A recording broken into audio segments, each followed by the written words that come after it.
A tasty and delicious pork dish is on the table. This is fresh tomato flavored pork. So I have this pork cut, which is the end part of the rib. And I just simply cut this into cube. And this is about 1 kilogram. Then the ultimate spice of all time, salt and pepper. Put just enough all over the meat, including the other side.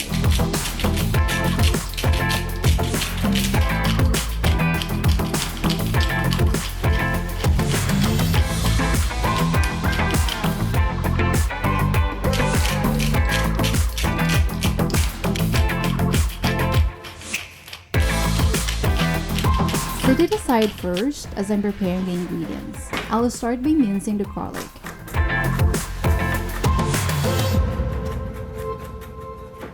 Then I have 1 large white onion and finely chop it. Then I have 2 shallots, finely chop it as well. Then the main flavoring of the dish, the tomato. I have 6 large, perfectly ripe tomatoes. Just cut this into smaller cubes, including the seeds. The beauty of the fresh tomato is that you get the fresh natural flavor in it as you slowly cook it. So it's time to brown the meat. Add a little oil into the pan, then once it's hot enough, put it in.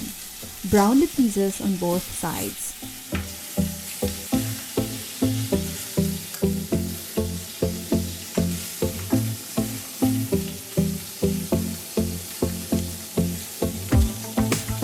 So once it's done, add butter into the pan, let it melt, and this will help loosen the caramelized protein inside. Then add a garlic. Saute it for about 1 to 2 minutes in a medium-low heat. Then the onions. Saute it until the color becomes translucent.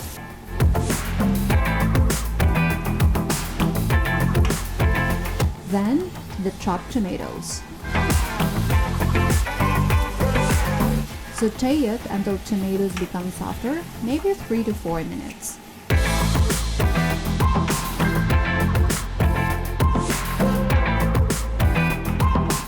As it cooks, it slowly releases its flavor, which is wonderful. And it smells so good already.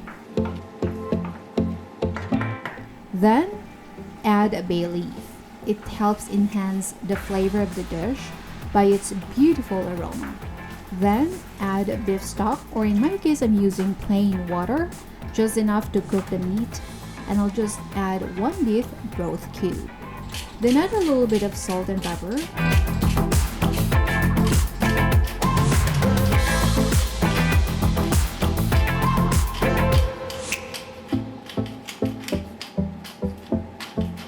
Then let it simmer first to let the cube dissolve. This is a very simple dish, but most of the time, the more simple the dish is, the more tasty it is. I like to add a tablespoon or 2 of liquid seasoning. This will give additional umami taste of the food. But if you're not fond of this, it's definitely okay to skip. Then taste the sauce at this point.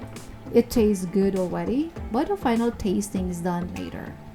Then put the meat back inside. Make sure all are covered by the sauce. Then let it cook to tender for 1 hour in a medium heat. So this is how it looks after 1 hour. The liquid is reduced if you noticed, which is what we want. And I'm fine with the tenderness of the meat as well. If you want it more tender, you can cook it a bit longer and just add more beef stock. And time for the final tasting. I'm very satisfied with the taste already. I don't need to add anything at all. It's so good. So finish it by topping green onions.